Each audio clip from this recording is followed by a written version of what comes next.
से आपके राजधानी में हैं, पता नहीं है क्या आप हैं। 19 साल हो रहा है सामाजिक जीवन में काम करते हैं और एक लक्ष्य निरंतरता, अप एंड डाउन के बाद भी निरंतरता, बस ब्रेक नहीं होना चाहिए। इस दृष्टिकोण से कल हम लोगों ने चर्चा की है। मैं आदरणीय बसवराज जी को बुलाऊं कि हमने क्या क्या एक शेप क्या लेने का प्रयास किया है। उसके पहले कुछ चीज़ों को रखूंगा कि हमने क्या ग्रुप वाइज डिस्कशन किया है, हमको क्या करना है। रेगुलर इवैल्यूएशन होता रहे। इस 3 बिंदु पर हम लोगों ने बहुत सारी चर्चा की है। मैं इस सब को करने से पहले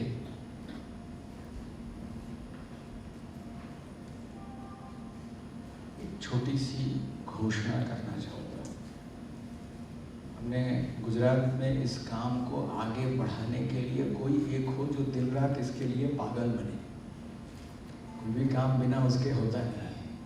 हमको 2 लोग ऐसे मिल गए, तो मैं उनकी घोषणा करना चाहूँगा।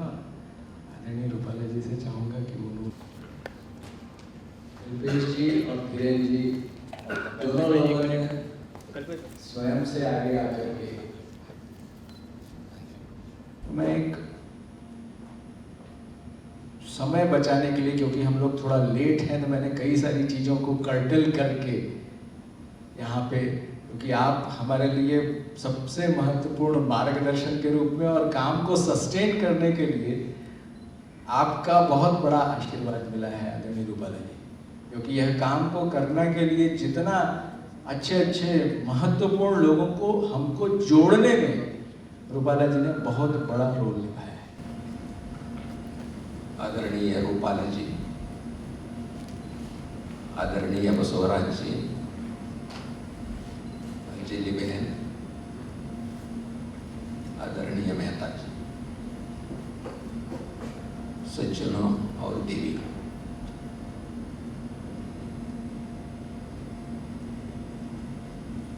हमने 2 दिन से शिक्षा संगम में कई विषय पर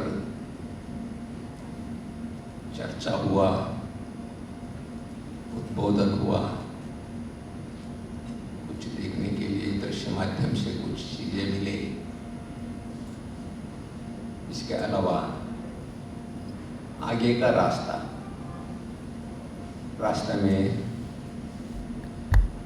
जो संगठन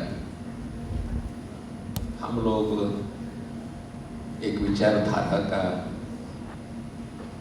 ओरिजिन से ही हम आए हैं। बार बार कार्य पद्धति, कार्यकर्ता, कार्यालय, कार्यक्रम, कोष, ये बात तो आता रहता है। एक रेडीमेड संगठन में काम करना एक अलग चीज है। खुद हम सारे लोग मिला के एक नया संगठन खड़ा करना दूसरा बात है। दोनों को डायनामिक्स अलग अलग होता है।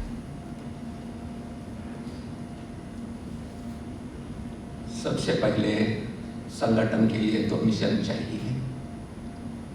मिशन का चिंतन करने का व्यक्ति कौन हो, उस व्यक्ति का चारित्र्य क्या हो, उस व्यक्ति का चिंतन क्या हो, ये सारे संगठन का स्वरूप में, संगठन का फिलॉसफी में, संगठन का बैकग्राउंड के आधार पर सोचना पड़ता है, समझना पड़ता है, आगे काम बढ़ाना पड़ता है। अब्दुल कलाम जी चले गए हमारे बीच से,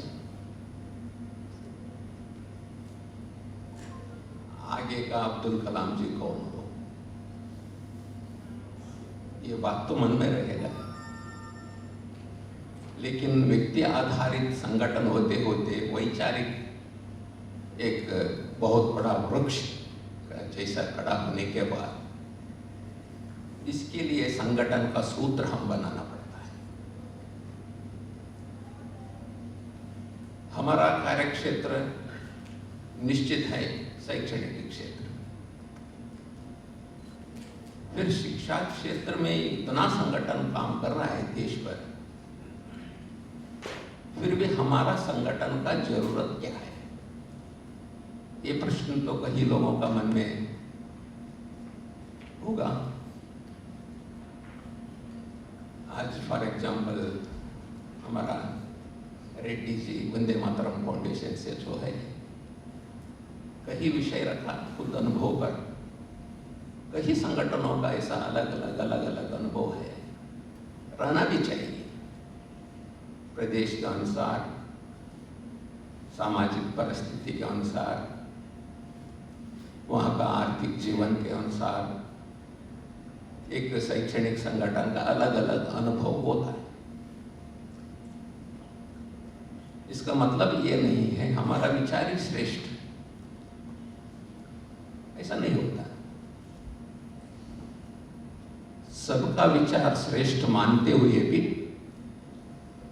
हम जो काम कर रहे हैं उस संगठन का सहयोगी संगठन और सहधर्मी संगठन के साथ साथ हम संबंध रखते हुए हमको कार्य विस्तार भी बनाना है, एक कार्य दर्शन भी खड़ा करना है। कार्य दर्शन खड़ा करने के लिए कार्यकर्ता चाहिए। फिर कार्यकर्ता, ये शैक्षणिक क्षेत्र ऐसा है अभी 21st सेंचुरी का कई चैलेंजेस इसमें हैं, लेकिन सबसे मूल बात हमारा संगठन का लक्ष्य जो है व्यक्ति का, विद्यार्थी का चारित्र्य निर्माण, इसका आधार पर उसको इस देश का एक नायकत्व संभालने का मानसिकता और एक जनसामान्य होकर भी हम समाज में as a ordinary person how to behave, how to act, ये भी बहुत महत्वपूर्ण है। सब लोग नेता नहीं हो सकते। सामाजिक नेतृत्व एक अलग बात है, राजनीति का नेतृत्व एक अलग बात है, लेकिन निकलेगा यहाँ से।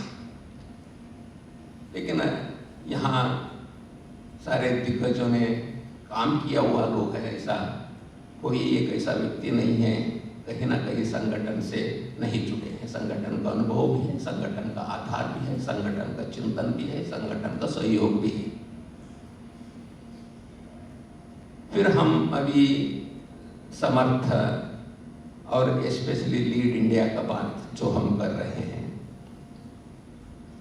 इसमें कई पहलू पर विचार हो रहा है।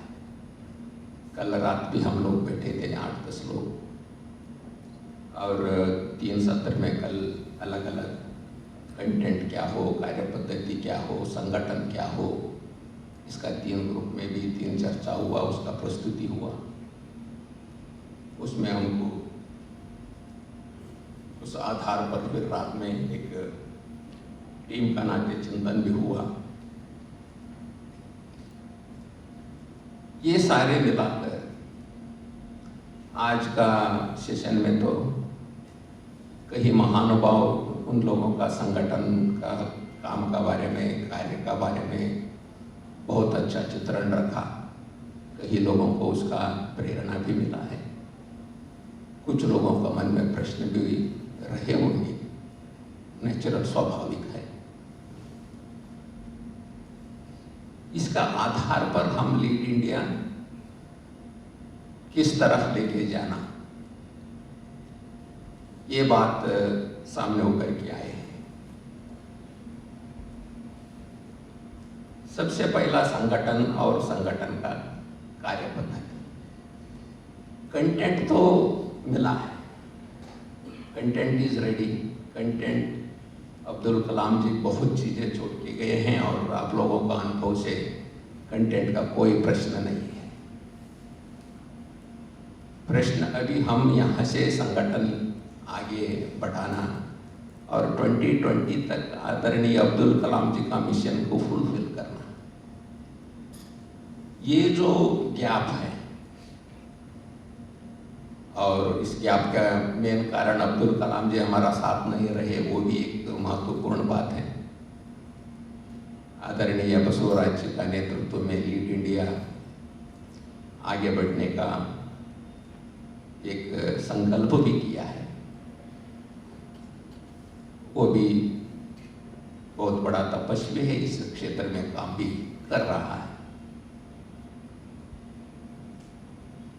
ये सारे हम ध्यान में रखते हुए,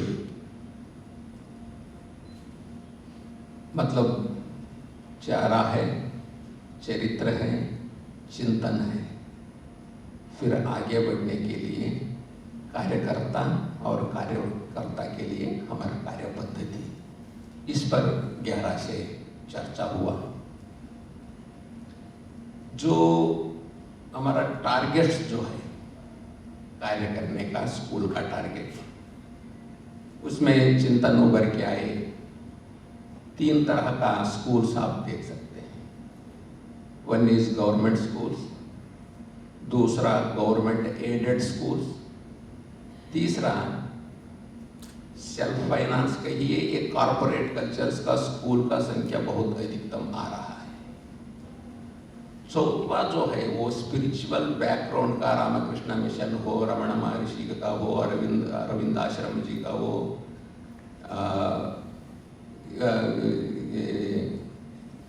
आर्ट ऑफ जीवन विद्या लोगों का हो। ये लोगों के लिए हम चरित्र निर्माण का बोधन करने का जरूरत नहीं है, वो लोग लगे हैं। सबसे ज्यादा जरूरत है गवर्नमेंट स्कूल्स में। कुछ मिशन नहीं है, कुछ अकाउंटेबिलिटी नहीं है, इसके कारण गवर्नमेंट स्कूल्स को पहले टारगेट, दूसरा गवर्नमेंट एडेड स्कूल्स को भी। हमने ये सोचा फर्स्ट फेज में ये काम हम करें। अभी गुजरात, छत्तीसगढ़ और महाराष्ट्र, ये तीनों प्रांतों में काम चल रहा है। तीनों प्रांत में काम चल रहा है, इसका मतलब यहाँ परिपूर्ण काम है और एक ग्रेड का काम है ऐसा भी नहीं है। लेकिन इसको आधार बनाकर हम इस तीनों प्रांत का काम तो पहले ए ग्रेड में लाने का कोशिश, किस किस जिला में अभी तक हम नहीं पहुंचे उस जिला को पहुंचने का तरीका, यहां एक विजिबिलिटी शुरू हो जाए लीड इंडिया का। कुछ अलग प्रांतों में हमारा संपर्क रखते हुए भी वो लोगों को कार्यदर्शन के लिए हम यहां लेके आएंगे, यहाँ का काम वो लोग देखें, उसमें भी एक मिशन जागृत होगा। इसलिए मैं कहता हूं संगठन सूत्र में केवल हम नहीं, कई लोग इसमें काम जो कर रहा है उस लोगों के साथ संवाद तो जारी रहे। संवाद, सहमति और सहकार, ये तीनों सिद्धांत का आधार पर हमारा कार्य विस्तार हो।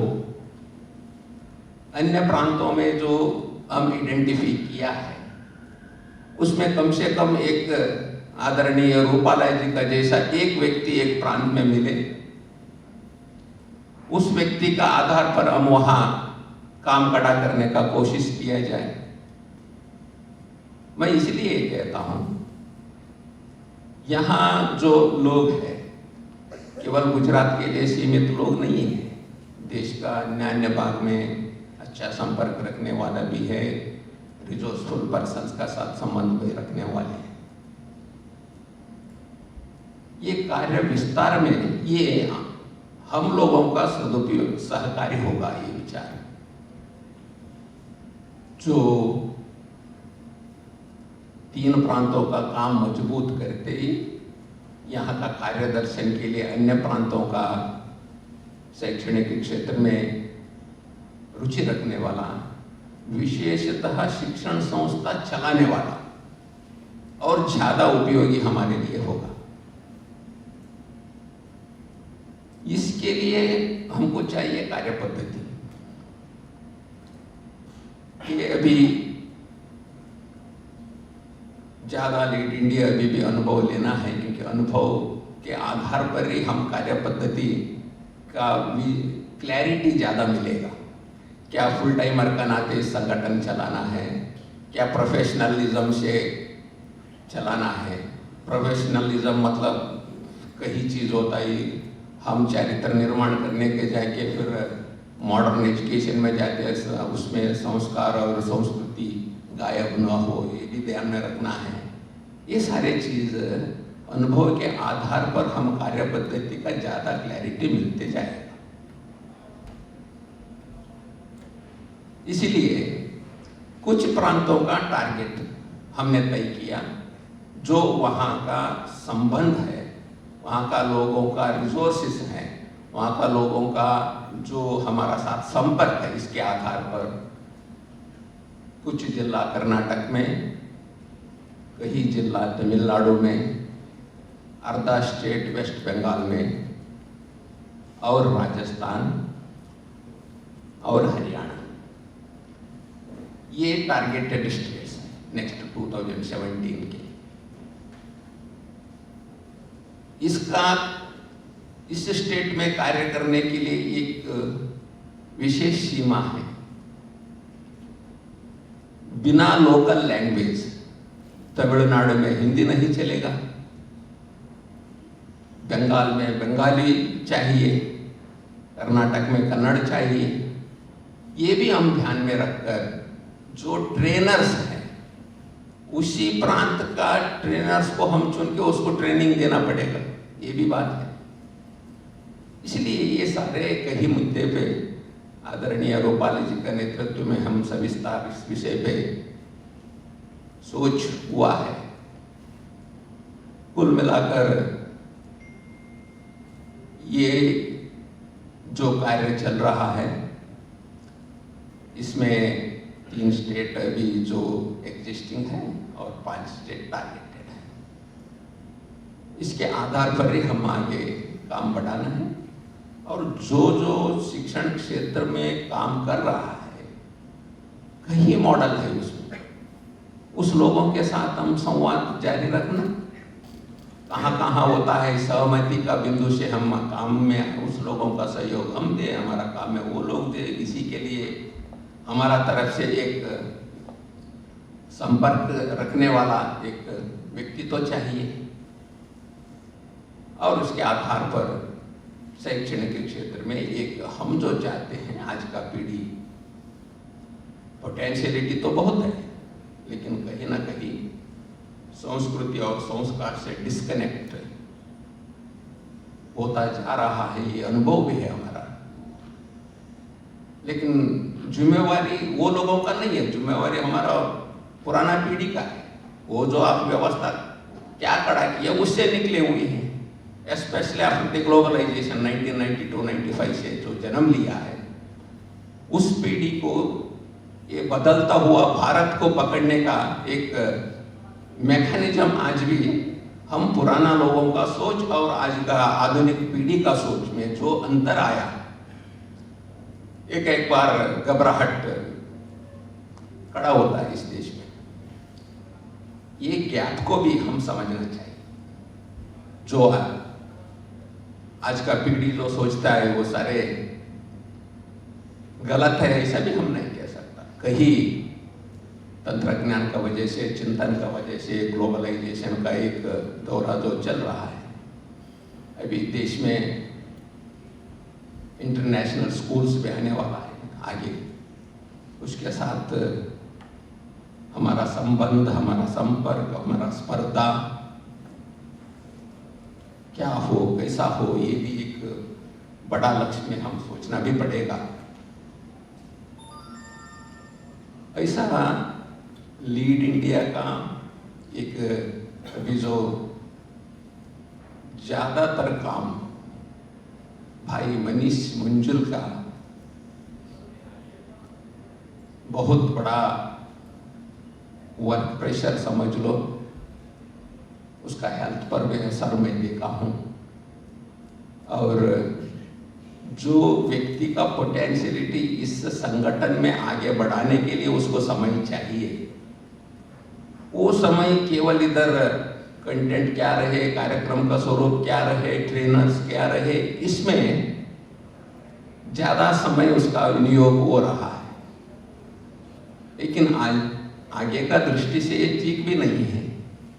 इससे मुक्त करना, एक अच्छा सीईओ इसको संभाले, इसका समय और सदुपयोग ये संगठन आगे बढ़ाने के लिए जो हमका फाइनेंस का जरूरत है, अन्य संगठनों का साथ का संपर्क जरूरत है, पब्लिक रिलेशन जरूरत है, पॉलिटिकल रिलेशंस जरूरत है, ये काम वो देखे। ये सारे काम आज जो ऑपरेटिव पार्ट है, ये काम के लिए एक अच्छा व्यक्ति को यहाँ ढूंढ के काम में लगाना, और इतना भाषाओं का हम प्रांत का काम आगे बढ़ाने के लिए सोच रहा है, उस प्रांत में जाके उस लोगों का भाषा में उस लोगों का ट्रेनिंग मिलना चाहिए, वो भी देखना है। ये सारे मिलाकर आप लोगों का चिंतन के लिए कुछ बिंदु मैंने रखा। थोड़ा आप लोगों का भी कुछ इस विषय में कहना है, कुछ शेयर करना है, रहे तो एक तरह मुक्त चर्चा, मुक्त चिंतन का जैसे 10-15 मिनट इसमें बात हो, उसके बाद हमारा आदरणीय अतिथि लोगों से समारोह के तरफ हम इसका कार्यक्रम को आगे बढ़ाएं। इसके संदर्भ में कि अभी तक एक मिशनरी मोड में हमने काम किया है, अभी धरातल पर आके उसको बढ़ाना है। तो एक सबसे पहले हमारा प्लानिंग स्टेज के लिए विजन डॉक्यूमेंट हमारा बनना चाहिए। तो वो विजन डॉक्यूमेंट बनाने की जिम्मेदारी भी 2-3 जनों को हमने दी है। तो वो भी अपना टारगेट आज शाम तक नक्की करके बताने वाले हैं। 2 महीने में या 3 महीने में हमारा विजन डॉक्यूमेंट बन जाएगा, उसको आगे बढ़ाएंगे। और दूसरी ये भी चर्चा हुई है कि अभी जो हमारा कार्य चल रहा है, वर्कशॉप और उसके बाद लिंक एक्टिविटी, उसकी एक स्टैंडर्ड ऑपरेटिंग प्रोसीजर बन जाए, स्टैंडर्डाइजेशन हो जाए। तो आगे जब आज हम 20,000 या 22,000 बच्चों के साथ काम कर रहे हैं, आगे चल के ये संख्या 20 लाख, 25 लाख और 1 करोड़ से भी आगे बढ़ने वाली है। तो एक समान तरीके से काम हो, एक समान विचार सबके पास पहुंचे, इसलिए स्टैंडर्डाइजेशन की बहुत आवश्यकता है। इसका भी एक विचार हुआ है और उस पर भी काम करने का हमने तय किया है। मैं इतना ही कहूँगा कि पूरी फाइनेंस की जो व्यवस्था है वो करनी बहुत आवश्यकता है। सबको अपना योगदान जो भी तरीके से देना है, इधर दान पेटी भी रखी है, उसमें भी आप दान दे सकते हो। यथाशक्ति जो भी कार्य करना है वो आप कर सकते हो। Thank you. मैं धर्मपुर से आया हूँ, परेश रावल। 25 साल से जुड़ा हुआ हूँ शिक्षा और पर्यावरण और साहस के क्षेत्र से। तो अगर साउथ गुजरात में धर्मपुर को अगर सेंटर के माध्यम से कहीं कोई करनी है व्यवस्था, तो मेरे पास रेडी सेंटर है और इस पूरी जो सिस्टम से जुड़ा हुआ हूँ उसे ज़्यादा बोलने की जरूरत नहीं है। पर साउथ गुजरात में जो सूरत से दमन तक कोई भी जिम्मेवारी दोस्त मैंने किया हूँ। धन्यवाद। जो लीड इंडिया का जो मिशन है हमारा, तो उसके लिए जो कार्य विस्तार होता रहेगा, तो उसका इवैल्यूएशन के लिए और उसके मुताबिक रिस्ट्रक्चरिंग के लिए हमें रिसर्च टीम बनानी चाहिए, तो उस समय से हमको फीडबैक मिल सके। धन्यवाद। डॉक्टर कलाम के विचारों पर आधारित छोटी छोटी जेब में रखने जो हम विद्यार्थियों तक हमको कई बार कुछ चीज़ें हम पहुंचाने के लिए कार्यक्रम और भाषण और व्याख्यान के अलावा हम उनके तक पहुंच सकते हैं, जो बाद में उनके लिए काम आ सकता है। अगर आप में से कोई उसमें सहयोग कर सके, कोई गुजराती में कुछ लिख सकता है, कोई कन्नड़ में कुछ लिख सकता है, कोई हिंदी में, कोई इंग्लिश में, तो बहुत अच्छा रहेगा। ये एक आग्रह है। एक 1.25 साल का संबंध है, और इस बीच में हम कम से कम 15-20 बार मिले हैं। 7-8 दिन एक साथ रहे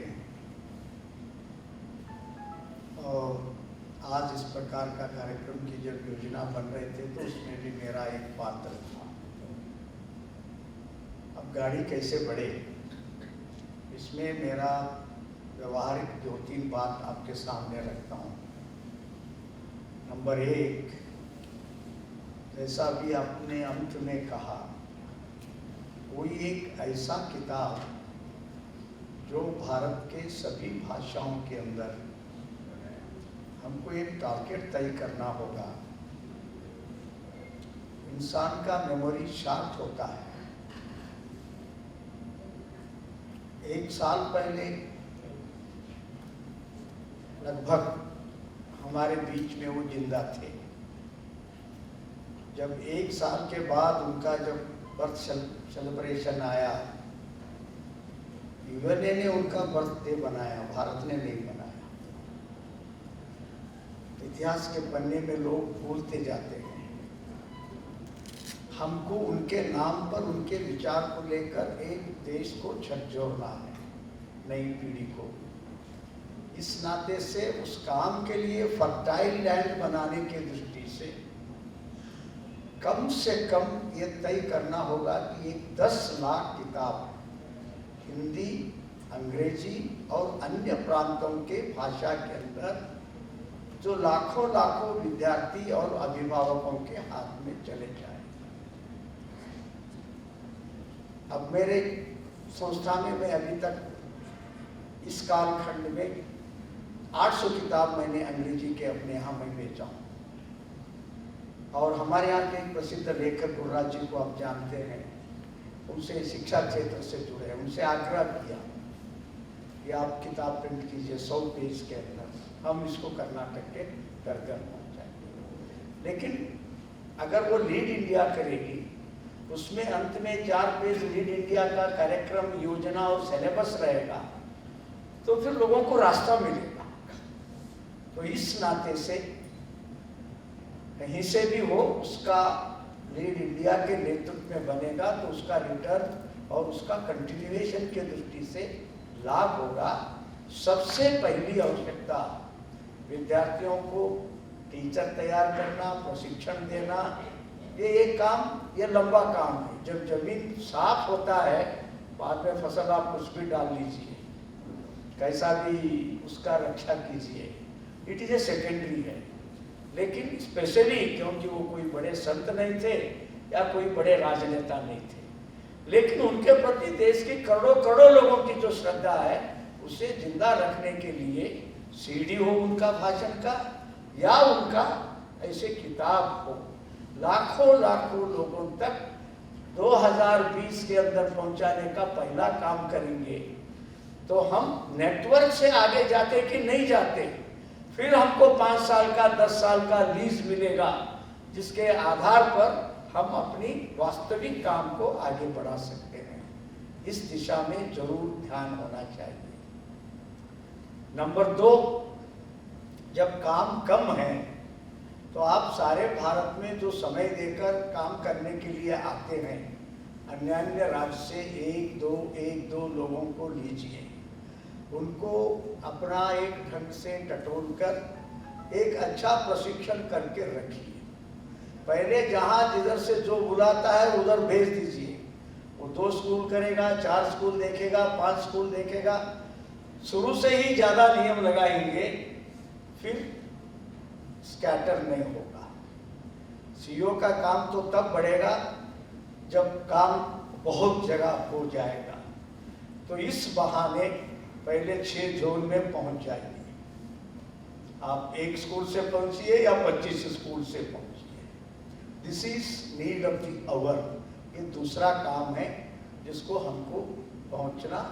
फिर उन जब 6 जोन जब का एक नेटवर्किंग बनता है, छोटा यूनिट होगा या बड़ा यूनिट होगा, वहाँ के प्रमुख के आधार पर फिर वहाँ का काम फैलाने का काम करना। हम लोग जो यहाँ बैठे हैं, क्या हम 1 स्कूल में इसको शुरू प्रारंभ करा सकते हैं, 5 स्कूल में कर सकते हैं, 10 स्कूल में कर सकते हैं।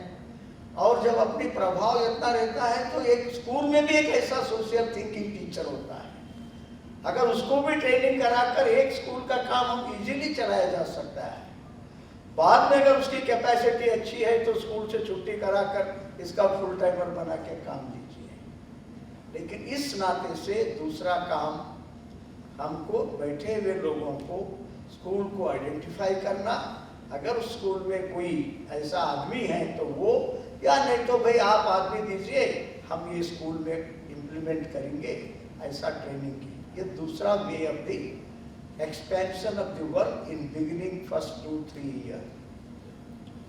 तीसरी बात, एक हमको ध्यान में रखना चाहिए, आपने एक बात कही हम और आप, मैं एक बात कहूँगा, ये तो मेरा नहीं है, राष्ट्रीय स्वयंसेवक संघ के स्वर्गीय पूर्व सरसंघ चालक सदाशिव माधव सदाशिव गोलवलकर जी, हमारा देश का एक प्रसिद्ध हिंदी मासिक पत्रिका मुंबई से निकलती थी, उसका नाम था धर्मयुग। उस पत्रिका ने देश के कई 15 इंपॉर्टेंट लोगों को उन्होंने चिट्ठी लिखा कि भाई कम से कम शब्दों में देश की जनता को आप क्या संदेश देना चाहते हैं। सब लोगों ने कोई 10 लाइन लिखा, कोई 15 लाइन लिखा, कुछ लिखा। उसमें कम से कम शब्दों में लिखा हुआ किसी का शब्द थे तो वो परम पूजनीय गुरु जी के थे। उन्होंने क्या लिखा, मैं नहीं तू ही, मैं के साथ तू नहीं, मैं नहीं तू ही। अगर मैं भी कुछ करता हूं तो तेरे बल पर करता हूं। ये भाव संगठन चलाने वाले शीर्षस्थ सभी कार्यकर्ताओं के मन के अंदर रहना अत्यंत आवश्यक है। ये 2-3 बात अपने काम करते समय हम लोग ध्यान रखें। भगवान को अलग अलग प्रकार की संपत्ति हर इंसान को देते हैं। किसी को संगठन में काम करने का काम आता है, किसी को शिक्षण देने का काम आता है, किसी को विचार का प्रचार करने का काम आता है, किसी को अर्थ के द्वारा सेवा करने का काम आता है। इस महापुरुष के इस महान कार्य को अक्षुण्ण रूप से देश में बढ़ाने के लिए, क्योंकि अभी जो 3 साल बचे हैं, ये 2020 विजन उनका बेस होगा। परिपूर्ण लक्ष्य नहीं पहुंचते और कोई भी आदमी जीवन में परिपूर्ण लक्ष्य के अंदर नहीं पहुंचता है। हम हमेशा सत्य के नजदीक जाते हैं, सत्य को पहुंच नहीं सकते हैं। तो इस सत्य को भी काम करते समय हमको ध्यान में रखना चाहिए कि हम कम से कम 2020 तक इस देश के करोड़ों करोड़ों लोगों के अंदर APJ अब्दुल कलाम और उनके विचार से, उनसे जो अपरिचित अंधे की पीढ़ी है उनको भी इसकी प्रेरणा मिले, ऐसा एक सुंदर सुंदर वातावरण बने। और जहां जहां अनुकूल मिलता है उसका फायदा लेकर इस देश में जितनी जगह अपना नेटवर्किंग छोटा बड़ा बन सकता है उसको करें। फिर 2020 के बाद प्लान काम कीजिए। अभी प्लान करने जाएंगे तो मामला सब गड़बड़ हो जाएगा। पहले काम का विस्तार होना, फिर उसको सिस्टम में जोड़ना, फिर उसके बाद सिस्टम से बढ़ना। तो ये सब काम करते समय हमेशा हर संगठन में, हर जगह पर आज जो हम देखते हैं कि ये अहम नाम का चीज जो है, पर्सनल एगो, मैं ही होशियार हूँ, मैं ही अच्छा हूँ, एक आ जाता है, पता नहीं है। संतों में भी आता है, ऋषियों में भी आता है, हम सामान्य मनुष्य होने के नाते हमें भी आ सकता है। लेकिन जिसने APJ अब्दुल कलाम की इस सपना को लेकर काम करने वाला है, उसको तो मैं नहीं तू ही ऐसा समझ के काम करना होगा। तब हम निश्चित लक्ष्य की ओर जाएंगे। इस दिशा में भगवान हम सबको जो जो ताकत दिया है, इस कार्य के लिए हम समर्पण करें, यही मेरी अपेक्षा है। सबको प्रणाम। आदरणीय बसवराज जी ने जो हमको एक गाइडलाइंस प्रकार से दिया है, विजन डॉक्यूमेंट हम जो बनाने की बात कर रहे थे वो विजन डॉक्यूमेंट उन्होंने दे दिया है, शुरुआत हो गई। वो विजन डॉक्यूमेंट हम सभी, और यह बार बार मेरी कई बार चर्चा उनसे हुई है और साथ में कई दिन रहा हूँ, लेकिन आपके द्वारा मैं चाहता था सबको यह विषय आए जो बहुत जरूरी था सबके लिए।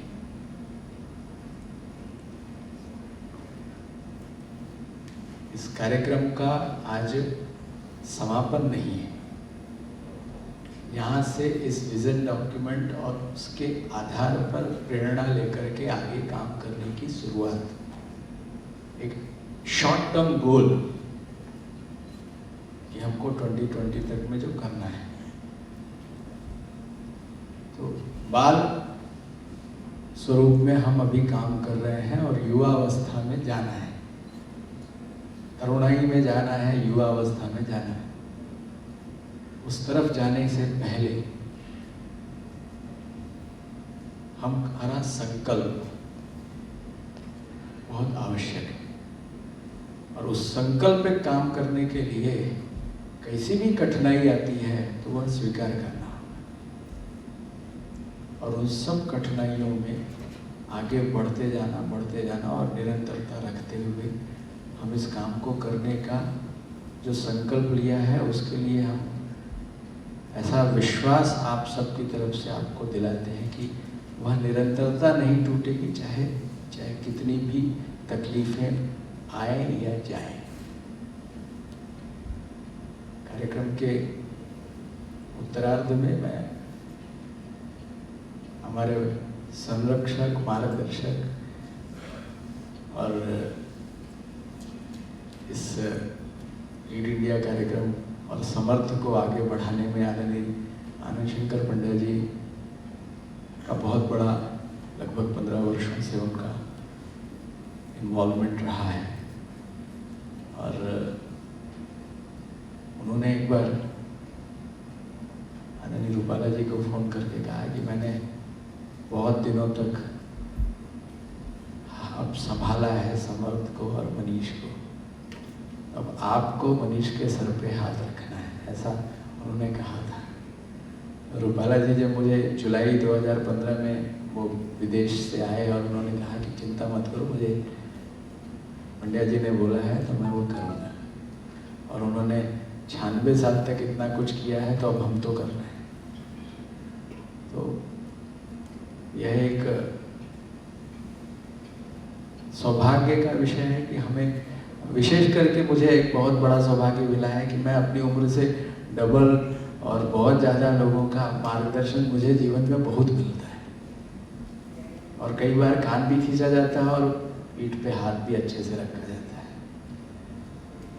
और यह सौभाग्य होता है कि कोई कान खींचता है, नहीं तो आज के ज़माने में कोई देखकर बोल रहे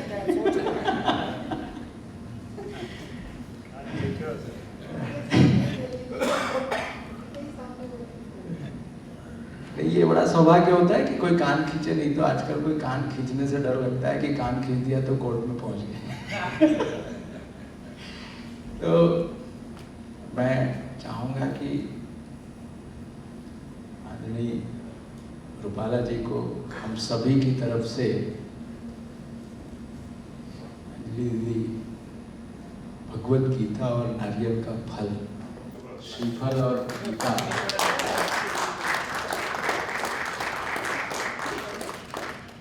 whenever I get the chance.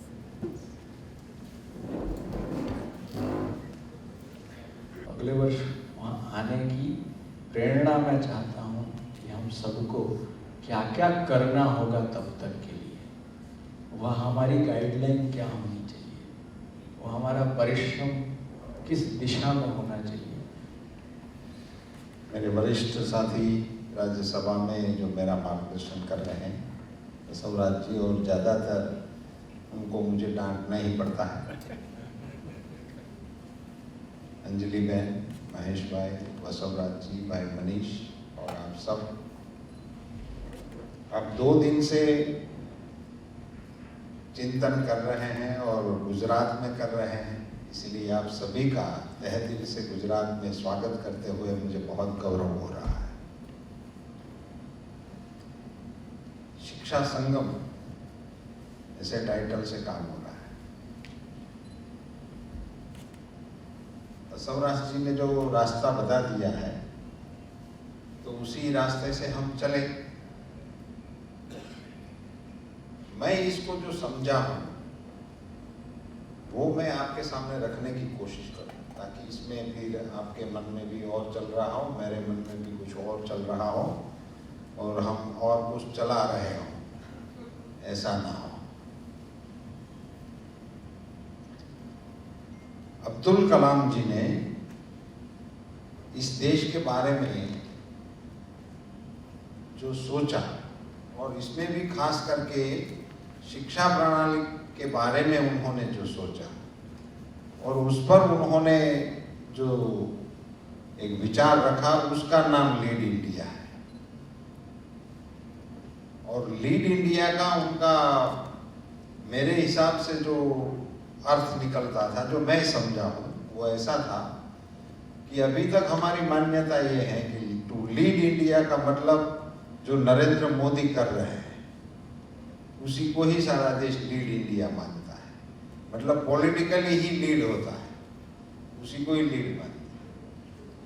मगर कलाम जी ने बहुत ही सच्चे अर्थ में समझा था कि देश को लीड करने वाले सभी क्षेत्र में होते हैं, जितने भी आयाम हैं उन सभी क्षेत्र के लीडर होते हैं। कोई बहुत अच्छे डॉक्टर हैं, समझो कि हमारे यहाँ अहमदाबाद के वो डॉक्टर पटेल साहब हैं जिन्होंने यहाँ से सर्जरी शुरू की, तो वो मेडिकल का लीडर है। उन्होंने शुरू किया पहले बार ये टेंट लगाना, वो हाथ से शुरू किया, वो हमारे यहाँ के डॉक्टर ने किया। क्या बताइए, तेजस ने, मेरा ही किया बाद में, मैंने नाम बोल दिया। तो ये मेडिकल का लीड इंडिया का वो जो उनका अर्थ है वो हो गया। कोई शिक्षा प्रणाली में कोई शिक्षक ने बहुत ही अच्छी तरह से अपने बच्चों को थोड़ा करिकुलम से हटके, अपने पगार से हटके, अपने जो जिम्मा था उनसे हटके भी कोई काम किया, तो वो शिक्षा क्षेत्र का लीडर हो गया। ऐसे ही किसी ने बहुत अच्छी तरह से गायें पाली तो वो चरवाहा का लीडर हो गया। वो भी हमें चाहिए, द बेस्ट लीडर उसमें भी हमें चाहिए, जो गौ पालन को भी देश को दिशा दे। वो श्री कृष्ण ऐसे लीडर थे जिन्होंने गायों पालने का ही काम पहले किया था, बाद में वो महाराजा बने थे। तो वो हर क्षेत्र का लीडर, हर आयाम का लीडर होना चाहिए।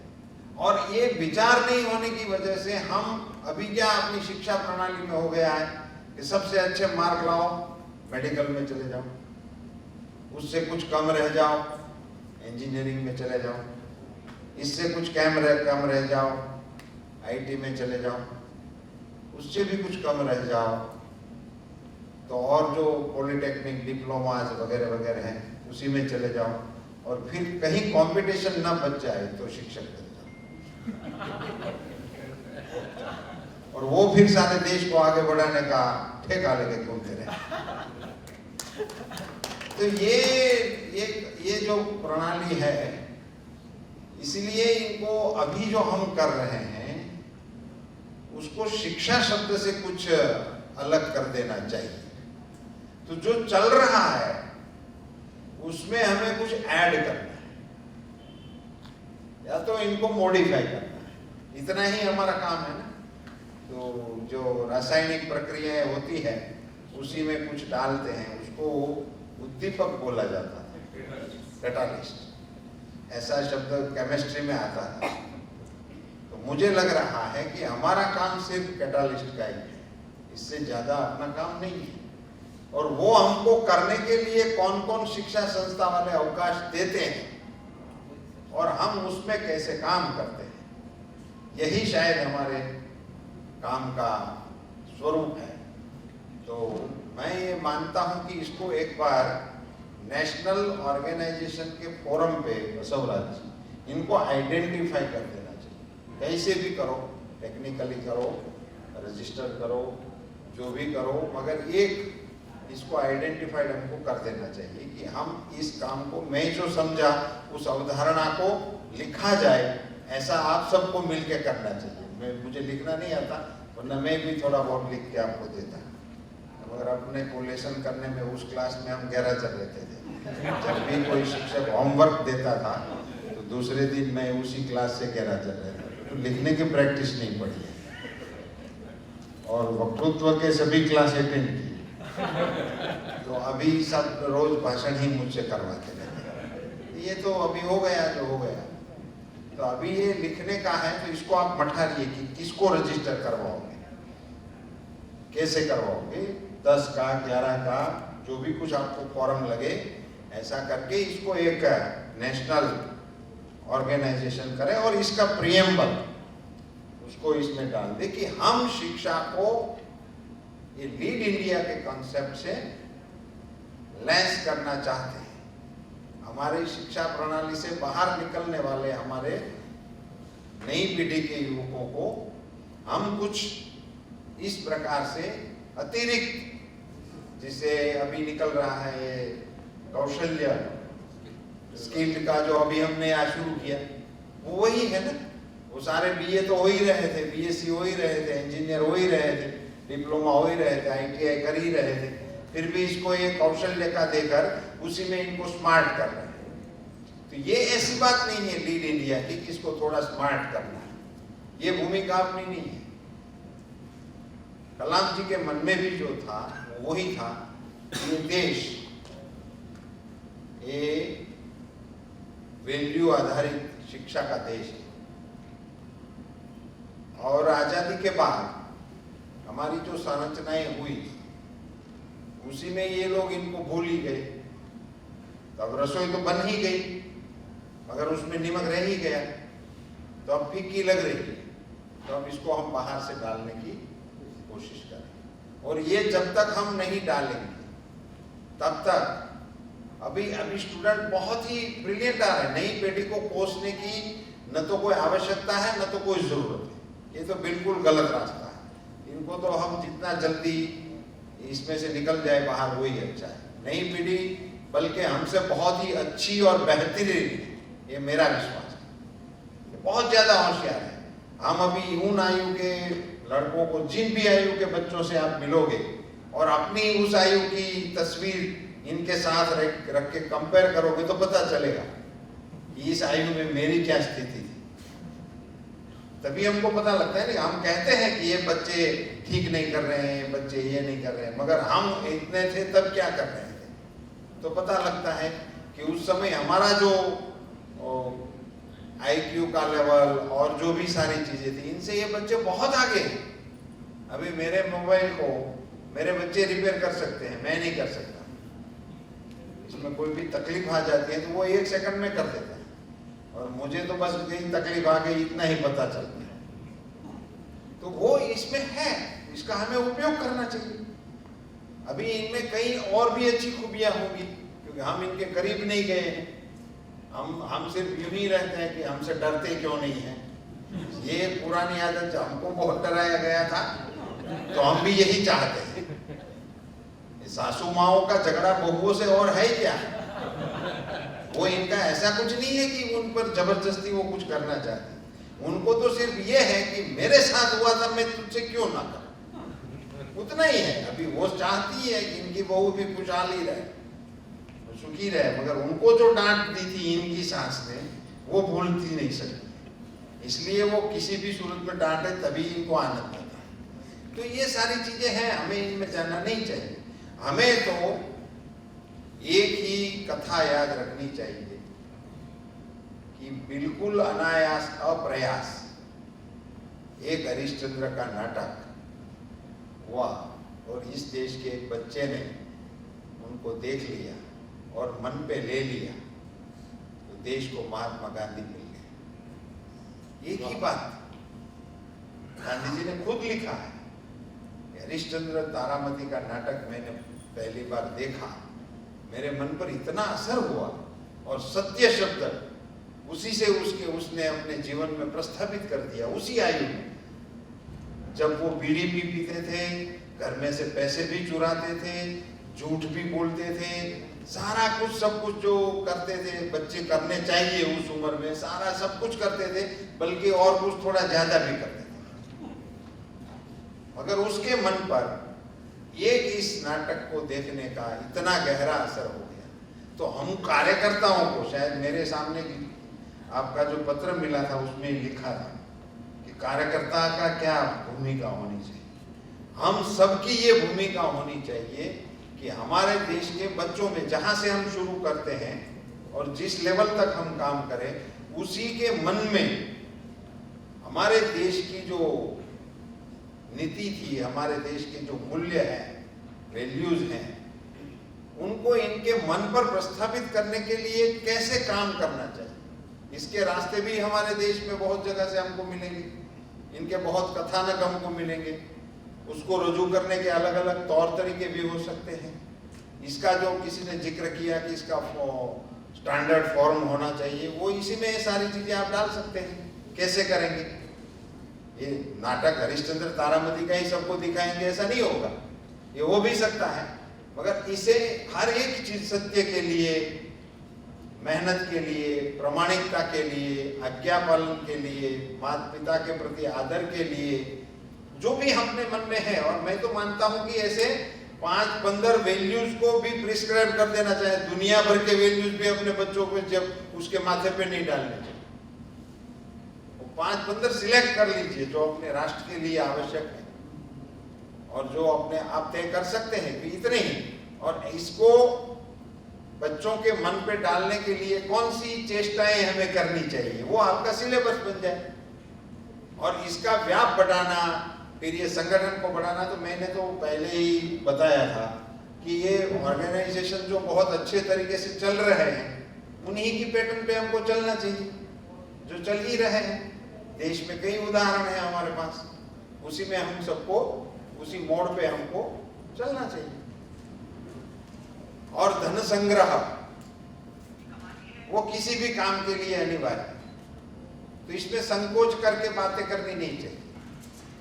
धन संग्रह, मगर ये दान पेटी है, गुप्त दान है, ऐसा ऐसे में से कुछ नहीं होने वाला।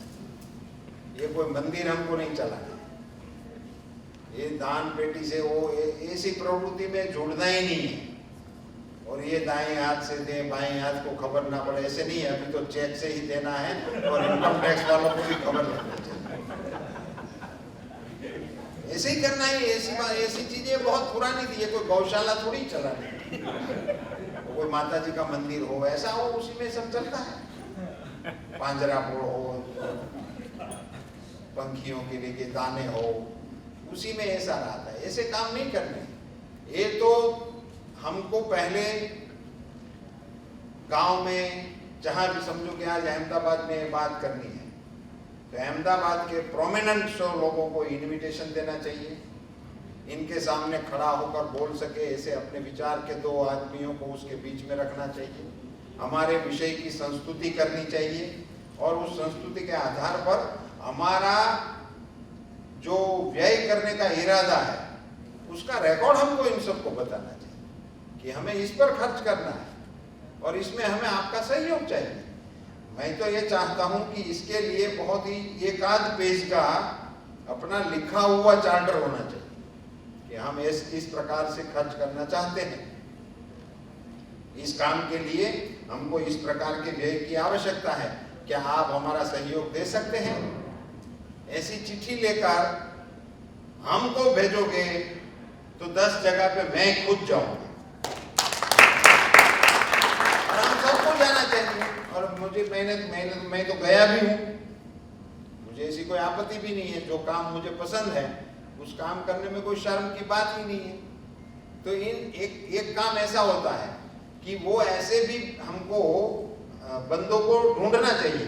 कई लोग ऐसे होते हैं जिनको सिर्फ इसी काम में रुचि होती, वो सिर्फ फंड ही इकट्ठा कर सकते हैं, कर देते हैं, वो फिर और काम नहीं कर सकते हैं। तो हमको इनको सम्मान देकर अपने साथ जोड़ने चाहिए और इनका इसमें उपयोग करना चाहिए। और ये सारा करने से पहले हमारी ये रजिस्ट्री होने के बाद हमारी ओर से ये इनको विश्वास दिलाना चाहिए कि इसमें आया हुआ धन बहुत ही योग्य तरीके से और जहां हमने कहा है वहां ही व्यय होगा, नहीं कि हमारे हेर फेर में चला जाएगा। ये भी हमको इनको बताना चाहिए, तभी लोग देने वाले मिलेंगे ही। ऐसा नहीं कि हमको कहीं से कहीं 5 लाख मिल गए और फिर 5 लाख का हम हिसाब दे, तभी इसमें से 1 लाख रुपया है वो ट्रेनिंग के लिए गया और 4 लाख वो आने जाने के एयरफेयर और होटल फेयर में चला गया। ऐसे नहीं होना चाहिए। ये लोगों को लगना चाहिए कि कौन से खर्च के लिए हम पैसे मांग रहे हैं और इसके लिए लोग देने वाले आपको मिलेंगे। और इसीलिए मैंने एक विचार रखा था कि हम स्टेट यूनिट की मान्यता कब दें, किसे दें, तभी इनकी ये कुछ नॉर्म्स हमको इसमें बनाना चाहिए। गुजरात यूनिट इसमें आपको चाहिए, तो गुजरात यूनिट आपको कब मिलेगा, कितने स्कूल में आप जोड़ पाओगे, इंडिविजुअल या और आप कितने लोगों को जोड़ पाओगे, आपकी क्या स्ट्रेंथ होनी चाहिए, तभी जाके आपको स्टेट यूनिट का मान्यता हम देंगे। और ये आपकी एक आय का सोर्स भी बनना चाहिए कि स्टेट यूनिट इकट्ठा करेगा तो उसमें से 40%, 30% जो भी आप सब मिलके तय करो, बाकी के 60% वो स्टेट में ही रहेंगे, 30% आपको लगेगा नेशनल के लिए। तो आपको 1000 रुपया गुजरात यूनिट ने इकट्ठा किए तो 700 रुपया वो स्टेट के खर्च के लिए रखेंगे, 300 रुपया आपको मिलेगा। और इस तरह से आप कोई रचना करके स्टेट की मान्यता दे सकते हैं। और इनके भी आपको रूल्स रेगुलेशंस, ये भी किसी को काम सौंप के अभी से दे देना चाहिए। अच्छे लॉयरों को, अच्छे जो इस प्रकार के ऑर्गेनाइजेशन को जिन्होंने रजिस्टर करवाए हैं, ऐसे लोगों को देकर नेशनल यूनिट और स्टेट यूनिट के लिए अब आपको लॉज बना देने चाहिए। क्योंकि ये समर्थ जो है वो आनंद शंकर जी का बच्चा है और उन्होंने और बड़े काम के लिए उनको पाला पोसा है, वो उसी के नाम से ये काम नहीं चलेगा। लीड इंडिया जो है वो नारा है, ये संस्था नहीं है। तो आप जब तक संस्था का स्वरूप नहीं दोगे तब तक आप किसी विचार के साथ जुड़े हुए हो। जो कार्य अब्दुल कलाम जी ने सोचा था, जो उन्होंने शुरू किया था, उस काम के साथ ऐसे ही आप जुड़े हो, उस प्रकार का माहौल तब तक रहेगा। मगर अभी उस काम को, ये क्या होता है कि कभी कभी विचार तो कोई नया है नहीं, ये पहले भी था, ऐसा नहीं कि अभी ही किया। यही काम के लिए ही राम और लक्ष्मण को विश्वामित्र जी ले गए, मूल्य उसमें आरोपित करने के लिए ही, और कोई काम ही नहीं था। तो प्रथा परंपराएं पहले से ही यही थी, मगर वो बीच में बंद हो गई है। तो अभी हम हमारे ये अहमदाबाद में आप सब लोग आए हैं, और खास करके जो बाहर से आए हैं, अंजलि बहन को शायद पता होगा, यहाँ हमारे एक गुरुकुल शुरू हुआ है। वो गुरुकुल में अब डिग्री नहीं देते, उन बच्चों को डिग्री ही नहीं, कर्मयोगी जी। हाँ, तो ये अब शुरू हो गया। तो ये एक विचार तो शुरू हो गया है कि अभी हमें एग्जाम नहीं देना है, हमको एग्जाम नहीं देना है, बच्चे यूं ही पढ़ेंगे, इनको एग्जाम ही नहीं होगी, इनकी कोई डिग्री ही नहीं होगी, बस वो सिर्फ लायक बनेंगे, एबल सिटीजन बनेंगे। तो ऐसी एक रचना अभी यहाँ हो गई है। तो ये विचार वहां तक तो पहुंच गया है जहां आप जाना चाहते हो।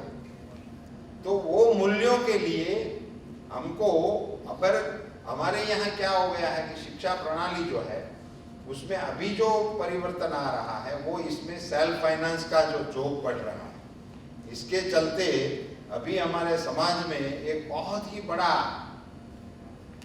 इसको शब्द क्या तो पता नहीं चलता है, एक ऐसा मानसिक रोग मैं तो कहता हूँ, अच्छा नहीं लगता शिक्षा के साथ ऐसे इतने कातिल शब्द को जोड़ना, मगर ये हो गया है कि बच्चा जितनी ऊंची फीस में पढ़े तभी उसको अच्छी शिक्षा में है, ऐसा माना जाता है। फीस जितनी कम उतना उनके माँ बाप मायूस रहते हैं। बच्चा का तो क्या होता है वो पता नहीं, मगर यदि इनके बच्चे को सरकारी स्कूल में पढ़ना पड़ रहा है तो वो अपने आप को बीपीएल के नीचे मानते हैं। ऐसी एक ऐसी मान्यता है समाज में कि इनका बच्चा म्यूनिसिपालिटी की स्कूल में पढ़ रहा है, तो बस यही से फिर से उसको अछूत की मान्यता मिल जाएगी। 5-7 साल ऐसा चला था, नया वर्ग पैदा हो जाएगा, तो इसमें से बाहर निकालना पड़ेगा ना। तो तो ये फीस के साथ जुड़ गया अब इनका टाइटल। अब इनको ये पता ही नहीं है, उनमें से इनको मूल्यों के साथ जोड़ने की कोशिश हमें करनी है। इस काम के लिए आप काम कर रहे हो, ये आपके क्या कि अभी की स्थिति ये है, इनमें से इनको ये लगे कि हमारे बच्चों को भी मूल्य का शिक्षण मिलना चाहिए। वो नहीं मिलेगा तो क्या होगा? वो बच्चे पढ़ के तुरंत आपको वृद्धाश्रम में भेजने की तैयारी करेगा। ये इसका लक्ष्य है, ये समाज में हमको कहना होगा और ये सही में है। मैंने आज तक ऐसा कोई वृद्धाश्रम नहीं देखा है जहां कोई गरीब का बाप आया हो, मैंने नहीं देखा। मैं कई वृद्धाश्रमों में कई लोगों से मिला हूं रूबरू, उनके साथ बातचीत में कभी ऐसा नहीं आया कि मेरे बच्चों के घर में खाना नहीं था, वो बेचारे अपना पेट कैसे पाले, इसीलिए फिर उन्होंने मुझे यहाँ छोड़ दिया। ऐसी बात नहीं सुनी है, सुनी तो ऐसी सुनी कि ये 3-4 हैं लड़के, बड़े अच्छे हैं, बड़ी सारी सुविधाएं हैं, पर फिर भी देखभाल करने वाले नहीं हैं, इसलिए वो मुझे यहाँ छोड़ दिया। गरीबी में किसी को दिक्कत नहीं है और अमीरी में ये दिक्कत है, वो शिक्षा का एक परिणाम है। ये शिक्षा का परिणाम मानना चाहिए, उसी से हमें इनको वापस लाना है। देश, नेशन फर्स्ट, वो कहां से आएगा? वो किसी भी डिग्री में कहीं लिखा ही नहीं है, इसको ख्याल में ही नहीं आता, सड़सड़ाहट करता वो 30 साल तक एक मैकेनिज्म में पढ़ता हुआ बाहर निकलता है, पता ही नहीं लगता। नेशन फर्स्ट, बैठते ही कुर्सी पे तुरंत मेरा क्या, मेरे कुटुंब का क्या, मेरा क्या, तुरंत ये सोचना शुरू कर देता है। और वहां तक भी उसकी धीरज नहीं रहती है कि उसका जो टेन्योर होता है पहला प्रोबेशन का, वहां तक भी इनकी धीरज नहीं रहती, उसी में ही चालू हो जाता है। और कई लोगों को प्रोबेशन में सस्पेंड हो जाते हैं, ये भी वहीं तक तो रुकना चाहिए था, प्रोबेशन क्लियर करे तब तक, पर वो नहीं है। तो ये सारी चीजें हमें नागरिकों में लाने की तीव्र आवश्यकता है। आगे बढ़कर ये देश का बड़ा आंदोलन बन सकता है वैचारिक, इतनी इसमें ताकत है। अभी हम बहुत छोटे मोड़ पे इसको शुरू किया है, मगर ये चिंगारी है और सारे मन को जलाने की क्षमता एक चिंगारी में होती है। अभी जवाबदारी हमारी ये है कि इसकी ये छोटी सी जो चिंगारी है, इनको 2 हाथों से, वो LIC के 2 हाथ आते हैं ना, ऐसे करके इस चिंगारी को संभाल के रखना है। वो चिंगारी जब आग बन जाएगी तो हम जिससे संभालते थे हवा से, वो फिर हवा उनका समर्थन करेगी। आग और दिए में तफावत इतना ही होता है, दिया जो होता है ना, वो हवा इसको बुझा देती है, मगर दिया जब आग का रूप ले लेती है तो हवा क्या करती है? आग को सपोर्ट करती है, तुम और आगे बढ़ो, सारे वन को जलाओ। वन में जब आग लगती है तो पवन से फिर वो नहीं बुझती, पवन से वो फैलती है। ये अभी दिया है, इसको आग बनाने का काम करने की जिनके मन में इच्छा हो, उसी को ही इसमें आना चाहिए, अन्यथा और जो समाज का दायित्व हो उसको निर्वहन करना चाहिए। इसलिए इसमें थोड़ा बहुत कष्ट भी लगेगा, मगर हम हमारे लिए नहीं कर रहे हैं, हमारी आने वाली पीढ़ी के लिए कर रहे हैं, हमारे आने वाले देश के भविष्य के लिए कर रहे हैं। आने वाला भारत जो आएगा उसमें लोग कैसे आएंगे, उसके मन में कैसे विचार हम अभी से आरोपित करना चाहते हैं, उस दिशा का हमारे एक बहुत ही अच्छे मनीषी कह सके ऐसे डॉक्टर कलाम साहब ने सोचे हुए जो बिंदु थे, इसको मैं इस तरह समझा हूँ और इस दिशा में ये काम हो रहा है, ऐसा मनीष जी ने मुझे समझाया था। और आनंद शंकर जी का तो वो अधिकार बनता था कि वो तो कुछ भी काम में कुछ भी करने के लिए मुझे कह सकते हैं, इसलिए उसका कहा मैं कर रहा हूँ। इसमें मेरा कोई वो फक्र करने जैसी बात नहीं है, वो तो हमारे ऐसे मूर्धन्य नेता हैं कि उन्होंने पूरी जिंदगी देश में हिंदुत्व को बढ़ावा देने में खर्च की है, तो इसका तो आदेश शिरोमणि होता है। मगर मैं ऐसा मानता हूं कि मूल्यों का शिक्षा में आरोपित हमारी नई पीढ़ी में करने का एक काम जो शिक्षा पद्धति और प्रणाली में अभी नहीं है, तो दो तरीके से काम होगा। जैसे इस काम का व्याप बढ़ेगा ना, तो भारत की शिक्षा नीति के गढ़ने वाले भी इसकी ओर झांकेंगे और देखेंगे, और इनको हमारी नीति का हिस्सा सरकारीकरण से भी होगा, ये भी होगा। मगर ये कब होगा? जब इनके प्रोग्राम के परिणाम सरकार की नजर में आएंगे, तभी होगा। तो इसका रिकॉर्डिंग भी हमें करना चाहिए, दस्तावेजीकरण। छोटे से प्रयोग भी आपके जो चल रहे हैं, इसका रिकॉर्ड भी हमको करना चाहिए। इसके जो परिणाम आते हैं, इनकी भी हमें रिकॉर्ड करते करते काम करना चाहिए। हम सब साथ मिलकर इस बहुत ही एक अच्छे विचार के साथ जो नेशन फर्स्ट के कंसेप्ट को चरितार्थ करता है और मजबूत करता है, तो ये आने वाली पीढ़ी के लिए करने वाला एक बहुत सुंदर काम के साथ अपने को जोड़ने का संतोष ले सकते हैं हम। इस प्रकार के काम के साथ मुझे भी जोड़ने का मनीष जी ने मुझे अवकाश दिया है, इसके लिए मैं इनका आभारी हूँ। इसको धन्यवाद करता हूँ। भगवान को प्रार्थना करता हूँ कि वो कभी कभी तो खाने पीने तक आ जाते हैं, वो नहीं बचता है इस काम के लिए। ऐसी परिस्थिति में भी वो काम को नहीं छोड़ रहे हैं, इसीलिए ऊपर वाला भी देखता है और इनको ना जाने कहीं से भी कहीं न कहीं से मदद मिल जाती है, तो मदद मिलती रहेगी। पांडुरंग शास्त्री जी ने एक बहुत ही अच्छा स्लोगन दिया हुआ है गुजराती में, आंख मारतो जा मदद तैयार है। ये पांडुरंग शास्त्री जी નું આ સૂત્ર છે, વાક્ય છે। આંખ મારતા રહ્યો, મદદ મળતી રહેશે। અને વાતાવરણ ખૂબ સારું થઈ રહ્યું છે, પરિવર્તનનો દોર શરૂ થઈ રહ્યો છે। આ પણ એક પરિવર્તન માટેની જ કામગીરી છે। એટલે અઘરું કામ એ નરેન્દ્રભાઈ કરી રહ્યા છે। નાનું નાનું આપણે પણ એમાં કામ કરીએ। સેતુ બંધાતો હતો, હનુમાનજી, નળ, નીલ, સુગ્રીવ આ લોકો પહાડો નાખતા હતા, પણ ખિસકોલી પણ રસ નાખતી હતી। એમ આપણે પણ નાનું નાનું આ પરિવર્તન હિન્દુસ્તાનનું જે થઈ રહ્યું છે એમાં આપણે પણ રજ નાખવાનું કામ કરીએ અને પરિવર્તનના ટેકેદાર હતા એવું ઇતિહાસને લખવાનું મન થાય ત્યારે આપણું નામ પૂછે એવું આપણે આવું કરીએ। ધન્યવાદ। આભાર કે વ્યસ્તતા વચ્ચે પણ આપણા કામને પ્રાયોરિટી આપીને એમણે પહેલી જ વખત કહ્યું અને હા પાડી અને અહીંયા ઉપસ્થિત રહ્યા અને આટલો લાંબો સમય ઉપસ્થિત રહ્યા।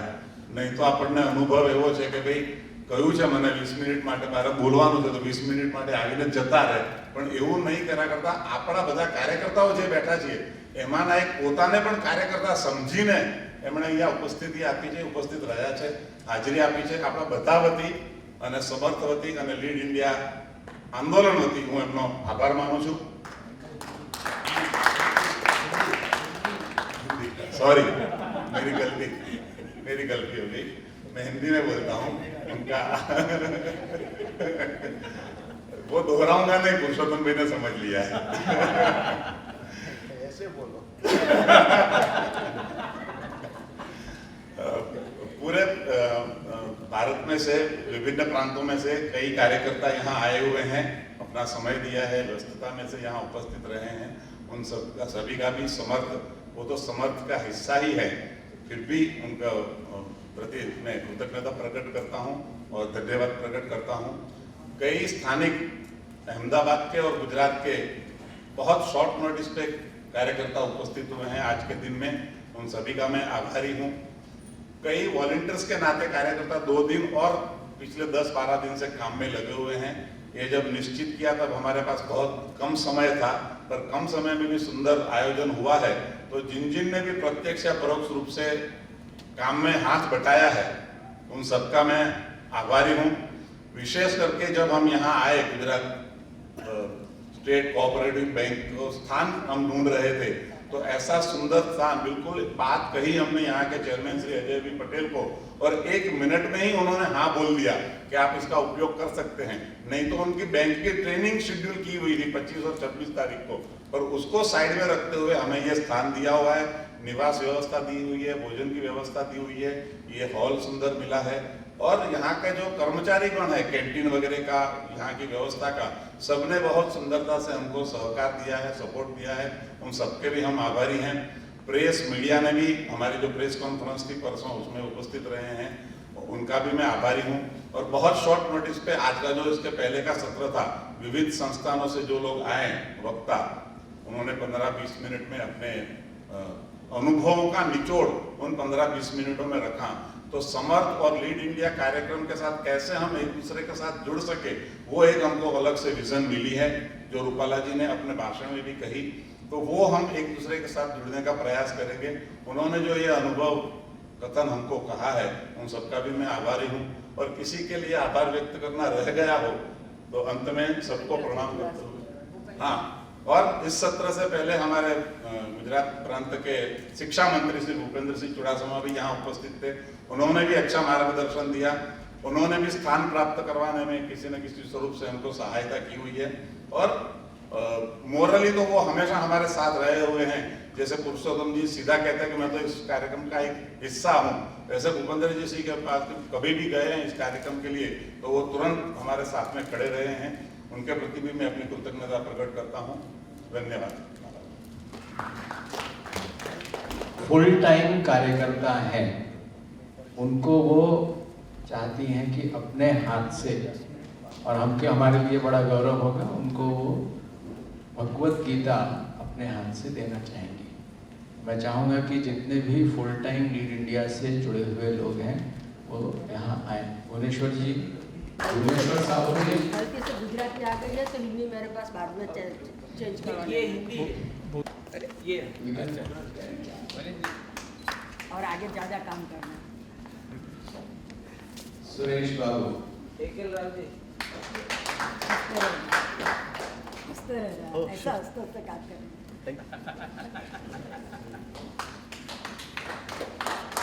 हम बड़े गंभीरता से काम करते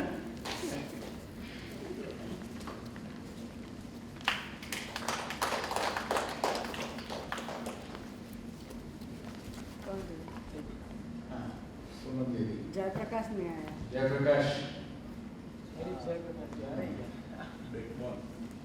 मैं तो समर्थ हूँ, मैं नहीं जाऊँगा। अरे यार जाने में भी सुशील, वही मैं खोज रहा था।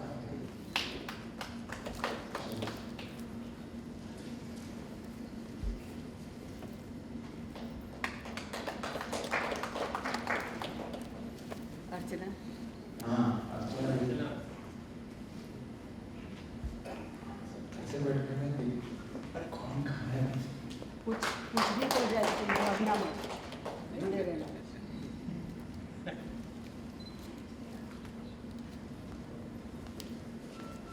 जिसका अगर किसी कारणवश रजिस्ट्रेशन नहीं हुआ है तो उनका डिटेल रह ना जाए एक दूसरे को एक्सचेंज होने में, वो अभी भी मौका है। राष्ट्रगान के लिए खड़े होंगे।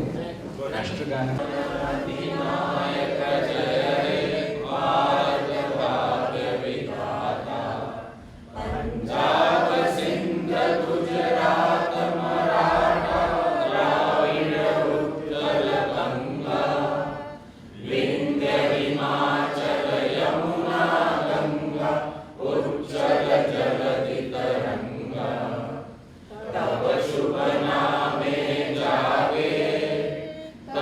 शुभ आशीष मांगे,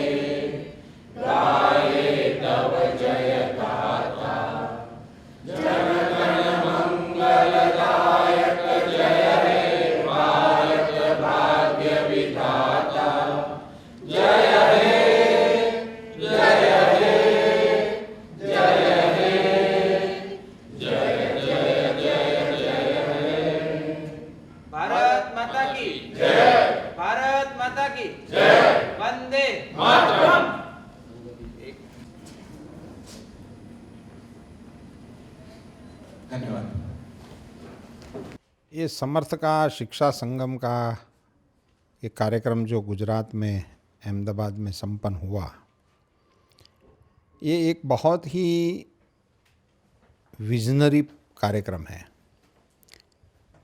भारत की भावी पीढ़ी के बारे में हमारे देश के सम्माननीय राष्ट्रपति के तौर पर जिन्होंने काम किया और हर भारतवासी बच्चे के दिल में जिन्होंने जगह प्राप्त किया, ऐसे आदरणीय कलाम साहब ने लीड इंडिया करके भारत के भविष्य के बारे में 2020 करके एक विचार रखा है। वो भारत की शिक्षा प्रणाली में मूल्यों की स्थापना हो, ये उनका मूल्यवर्धी विचार था। लीड इंडिया का ये कॉन्सेप्ट था कि भारत की शिक्षा प्रणाली में मूल्यों की अवधारणाएं शामिल होनी चाहिए और बच्चों में उस मूल्यों का शिक्षा के साथ साथ जुड़ना चाहिए। इसके चलते ये लीड इंडिया कंसेप्ट को समर्थ नामक एक संस्था ने, जो हमारे मुंबई निवासी आनंद शंकर पंड्या जी की संस्था है, उन्होंने इनको आगे बढ़ाने का कार्यक्रम हाथ पे लिया और उनके कार्यकर्ताओं के माध्यम से ये कार्यक्रम आगे बढ़ रहा है। आज अहमदाबाद में पूरे देश से कई लोग आए और इस विचार के साथ जुड़े हुए सभी कार्यकर्ताओं ने मिलके एक बहुत ही अच्छी दिशा देने का प्रयास हुआ है। जितना मेरी समझ में आया कि इसका संवैधानिक स्वरूप बन जाए, इसकी संरचना को ठीक किया जाए, इसका कार्य विस्तार किया जाए, अन्य सहयोगी और सहधर्मी कार्यकर्ताओं को साथ में लिया जाए, तो इस सभी विचार विमर्श के बाद और हमारे राज्यसभा के बहुत ही वरिष्ठ सांसद बसवराज जी जो हैं पाटिल साहब, उनके मार्गदर्शन के चलते ये संस्था अभी बहुत ही आगे बढ़ेगी, ऐसी श्रद्धा आज हमको लग रही है। और ख़ास करके आने वाली हमारी युवाओं की पीढ़ी जो है, उनमें भारतीयता निखरती हुई देखने को मिले, यही एक सपना जो हमारे कलाम साहब ने सोचा है और समाज के हर क्षेत्र में आगे बढ़ने वाले को लीड इंडिया के माध्यम से लीड कराना चाहिए। ये सोच अब बहुत ही जल्द ही देश में आगे बढ़ेगी, ऐसा आज के कार्यक्रम से मुझे लग रहा है। खास करके अगर पूरे भारत के बच्चों को अगर लीड इंडिया का प्रोग्राम जो है हम लोग को पहुंचाना है, तो उसके लिए जो हमें प्रिंसिपल है या स्कूल्स हैं, उनका सपोर्ट चाहिए। तो वो हमें क्यों सपोर्ट करें, उनके बारे उस बारे में कुछ?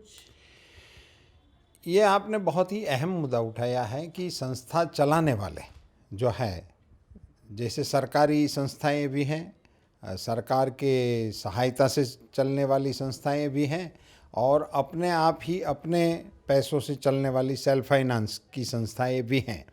वो इसमें क्यों आएगी?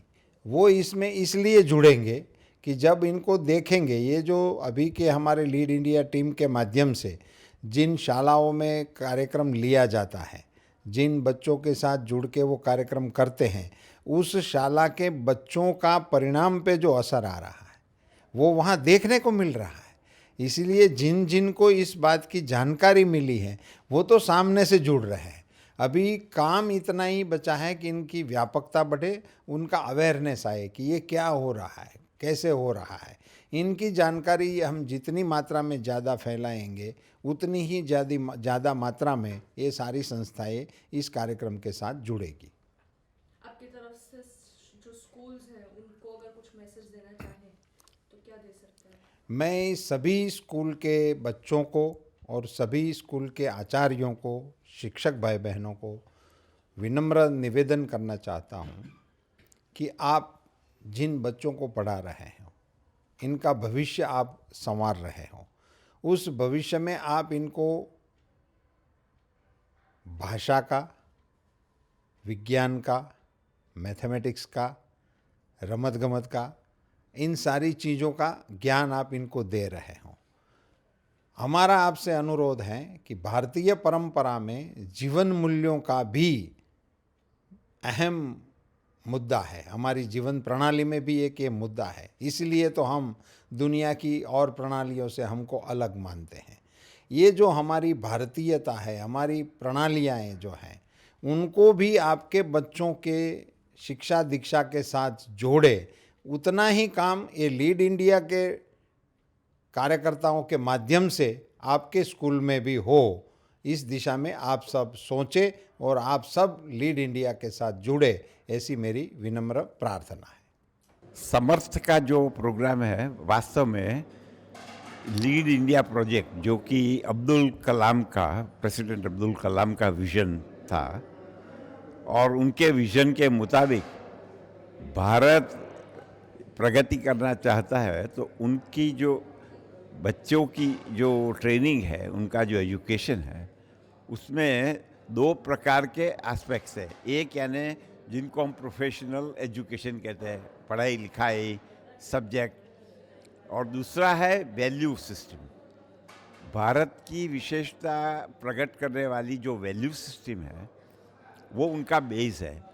और ये प्रोग्राम का पर्पस यह है कि बच्चों को 10वीं साल से 15वीं साल तक के बच्चे को इस विषय का ज्ञान दिया जाए कि भारत की ऐसी कौन सी वैल्यूज़ है जिनके लिए आप अपना जीवन व्यतीत करोगे। तो ये बेसिक आइडिया कि वैल्यूज़, जैसे भारत की एक सबसे बड़ी वैल्यू है सत्य।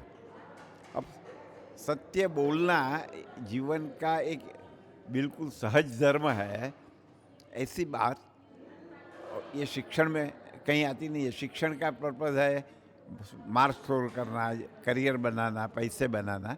इसमें इस प्रकार के मूल्य पर आधार नहीं दिया जाता है।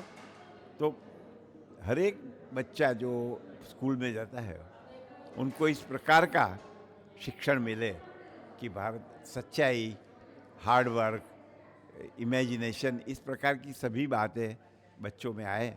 और इसके लिए एक सेमिनार बनाया है शिक्षण का, जिस ट्रेनिंग के बाद, 5 दिन की ट्रेनिंग के बाद बच्चे अपने आप समझने लगते हैं कि उनको कहाँ जाना है। तो ये हमारा एक प्रयोग है कि 2020 तक कम से कम 2 करोड़ विद्यार्थी, आपको पता होगा कि भारत में 15 साल की उम्र के नीचे 35 करोड़ बच्चे हैं, 350 मिलियन। वो दुनिया के बहुत देशों की तो आबादी भी नहीं है इतनी। तो इन बच्चों को केवल शिक्षा, अक्षर ज्ञान देने से काम नहीं होगा, उनको लीडरशिप क्वालिटी देनी है।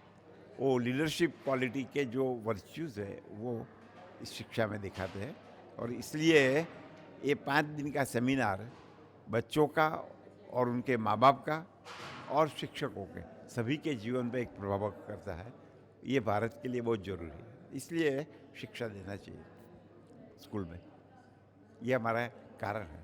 तो ये कोई प्रोफेशनल शिक्षण का प्रोग्राम नहीं है, किसी की मार्केट वैल्यू बढ़ाने का प्रोग्राम नहीं है।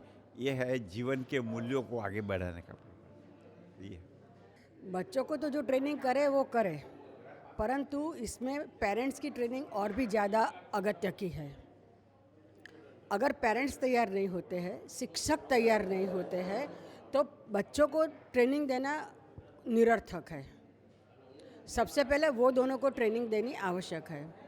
बच्चों को अगर देना है तो उसके गर्भ संस्कार से शुरू करना चाहिए, माता के गर्भ संस्कार से शुरू करना चाहिए। तब जाके माता को, आपको अभिमन्यु की बात मालूम होगी कि वो उनके माँ के पेट में थे, तब भगवान ने उत्तरा के पेट में जब थे, तब भगवान श्री कृष्ण ने मामा के रूप में सारी बातें युद्ध के बारे में बताया था, 7 कोठा कैसे पास करना वो बताया था। तब जाके वो महाभारत के युद्ध में, अभी जब वो भगवान कृष्ण उनको बता रहे थे, तो 6 कोठे के बाद वो कुछ काम के लिए गए। तो अभिमन्यु ने अंदर से पूछा, मामा 7वां कोठा कैसे पास करेंगे, है ना? तब मामा को ख्याल आया कि ये तो मैंने गलत कर दिया। तो तब तक अभिमन्यु को वहाँ से मालूम पड़ा कि 6 कोठा कैसे पसार करना है। अगर उसको 7 कोठा के बारे में मालूम होता तो वो महाभारत के युद्ध में जीत जाता, हारता ही नहीं, उसकी मृत्यु निश्चित नहीं थी, परंतु उसके कारण उसका मालूम नहीं था। तो इसके लिए मैं बोलती हूँ कि गर्भ संस्कार के, माता के गर्भ के संस्कार से बालक को संस्कार मिलता है। हम बोलते हैं कि माता पिता को म्यूज़िक बहुत अच्छा आता है इसलिए बच्चों के आता है, नहीं, मात्रा ऐसा नहीं होता है। वो क्यों आता है? क्योंकि जब माता गर्भ धारण कर लेती है उसके बाद भी उनको गाने का शौक़ है, बजाने का शौक़ है, इसके कारण बालक में आता है। उसी तरह हम क्यों बोलते हैं कि बच्चों को जब माता गर्भ धारण करती है तब महाभारत, हिस्ट्री का वगैरह वगैरह का वो ज्ञान देना चाहिए, पढ़ना चाहिए रादर, है ना। वो अगर पढ़ते हैं तो बालक को भी उसका ज्ञान आता है। तो इसीलिए मैं बोलती हूँ कि सबसे पहले पेरेंट्स बनने, बालक को संस्कार देने के पहले पेरेंट्स को तैयार होना पड़ता है। जब पेरेंट्स तैयार होते हैं तब वो बालक को संस्कार देते हैं। और सबसे पहले जो बालक का जो टीचर होता है वो माता होती है, उसके बाद पिता होते हैं, उसके बाद गुरुजी होते हैं, मतलब कि शिक्षक होता है, और उसके बाद समाज होता है। हम लोग सारे बातें अभी जो पूरा जो हुआ अपना 2 दिन का, इसमें बालक के बारे में बहुत सारी बात की है, पेरेंट्स के बारे में बात हुई है लेकिन बहुत कम बात हुई है। तो लेकिन ये बहुत अगत्य की बात है। अच्छा, आपने जब सवाल पूछा है, मूल सवाल कि बालक को संस्कार देने का आवश्यक क्यों है, अगर बालक को हम ठीक से शिक्षा देंगे तो वो समाज में जाकर ठीक से काम करेंगे।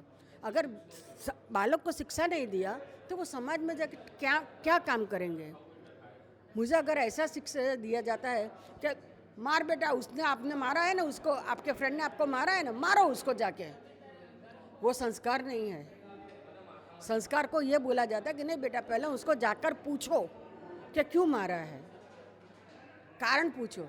फिर भी वो सताता है तो दूसरी बार एक बार ट्राई कर लो, फिर तीसरी बार उसको मारो, उसको संस्कार बोलते हैं। पहले से मारना सिखा देता है, गाली बोलना सिखाता है, वो संस्कार नहीं है। आत्मरक्षा के लिए भी हमको तैयार रहना है। लोग बोलते हैं कि हमारे राम और कृष्ण वगैरह ने कैसा संस्कार दिया, लेकिन आप सोचो कि हमारे हिंदू धर्म में सारे के सारे जितने भगवान, देव देवियाँ जो भी हो गए, कोई भी अस्त्र के बिना नहीं थी। सब लोगों के पास अस्त्र शस्त्र थे, लेकिन वो लोग भी पहले वो नहीं उठाते थे। चले तूने झूठ बोला, ला एक लगा दूँ, ऐसा कभी किसी ने नहीं किया है। क्या करते थे, जब तक वो राक्षस को मारा तब भी वो राक्षस कितना हैरान करते थे, तब जाके उनको मारा गया। इसलिए बालक को भी हमें यही सिखाना चाहिए कि पहले सहिष्णु बनो, सहन शक्ति रखो, अगर नहीं होता है तो फिर उसको वो करो, मारो या जो आपको योग्य लगे वो करो। और दूसरी बात ये भी है कि आज का जो परिप्रेक्ष्य है, आज का जो समाज है, इसमें हमें बालक को कैसे तैयार करना। तो एज फॉर एग्जाम्पल जैसे कराटे है, वो सेल्फ डिफेंस की बात कर रहे हैं, वो भी सिखाना इतना ही अगत्य है। अगर सेल्फ डिफेंस नहीं सीखेंगे तो वो अपनी रक्षा कैसे कर पाएंगे। तो वो संस्कार के साथ साथ ये भी एक करना आवश्यक है। बालक को हम माता कभी कभी होते ना, मारती है, झूठती है, पिटती है, ये संस्कार की बात नहीं है। माता को भी समझना होता है कि बालक को कैसे समझाना चाहिए। इसीलिए मैं बार बार बोलती हूँ कि पहले माता और पिता को संस्कार देना आवश्यक है, उसके बाद बालक को संस्कार देना आवश्यक है।